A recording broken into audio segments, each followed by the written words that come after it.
Hi there, thanks for joining us at Sunflower Cottage Crochet today. Today's tutorial is going to be on the back post double crochet.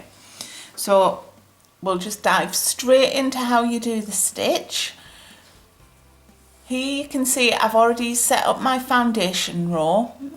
You can't do a back post double crochet or a back post half double or back post treble, whatever it happens to be, until you have something to work into, and you'll see how when we start working this. So today I'm working in a row, so I'm going to chain 2 and turn, and that chain 2 isn't going to count as a stitch for me.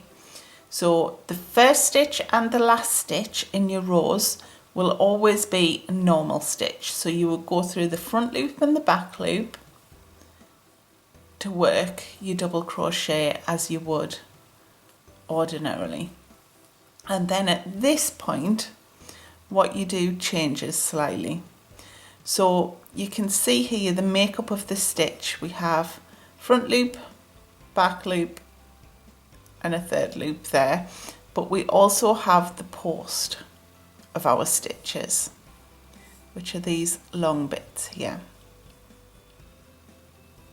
Now these are the bits that we're going to be working into, the posts. You can see there's a gap between each post, so we're going to be working into those gaps and not the front loop, back loop.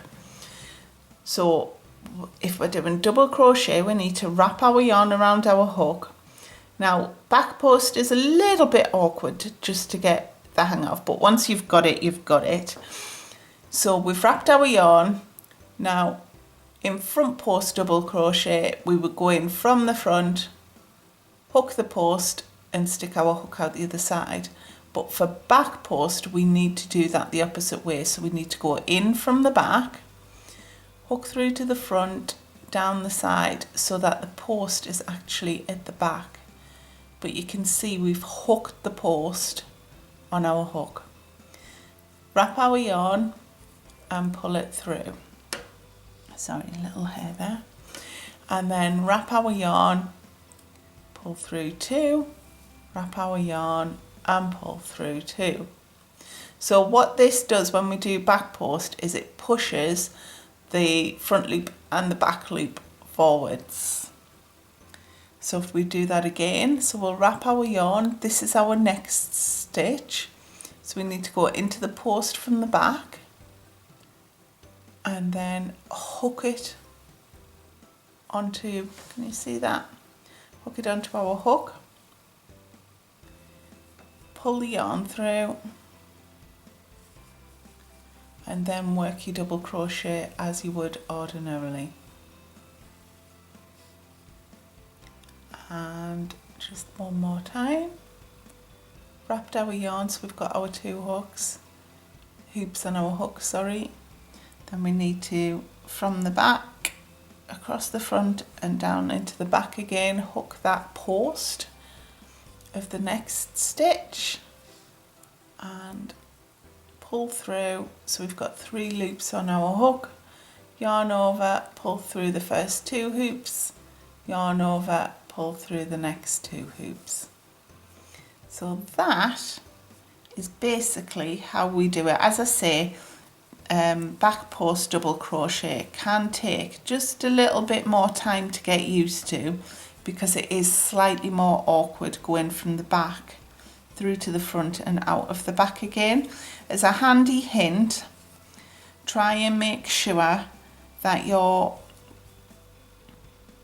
yarn that you're working with, this bit here, stays at the back when you wrap around after you've done your post. So we'll do this section. So at this point, make sure that your yarn is at the back, because sometimes if it goes to the front and comes through, it makes life awkward and you end up with little sections there that you don't need. So it gives a much better finish. So we'll do that stitch again. And it also helps to maintain tension if it's at the back. And that is how we do our back post double crochet. You can see what it does to the front and the back loops. It pushes them forwards. So in effect, it gives a kind of a ribbing effect. This stitch is used a lot in the basket weave. So you'll alternate, actually I'll show you that now. So you'll alternate your back stitch and your front stitch. So usually in the basket weave, you just pick the number of stitches that you're working. So if we say 4, so we've got 4 back posts there, and then you would do 4 front posts. So there's 1. So the front post, it's exactly the same principle. Make sure your yarn's at the front for the tension. Whoops. And you go in the front, round the back, and back out the front to hook your post onto the front, and then work your double crochet as you would ordinarily.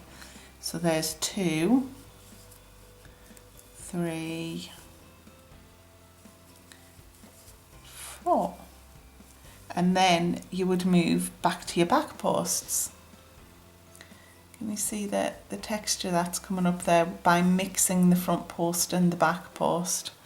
So then you'd move back to your back posts, and you would do that all the way along the row for however many high that you wanted it.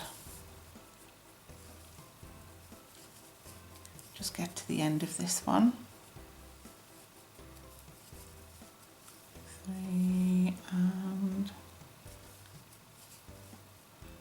4.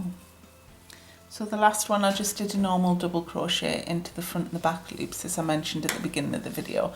So you can see the difference in the texture there. This section here is the front posts. This section there is the back posts, but if we turn it around, it's actually alternated. So they are really nice stitches for you to have a play around with to get a lot of texture. I hope you've enjoyed this tutorial today. Please feel free to subscribe to our channel and click the little bell icon so that you can be notified of any updates and additional videos that we make for you. We can be found in all of the usual places. There'll be a little thing comes up at the end of the video that tells you where you can find us. Thanks a lot for joining us, guys. Bye.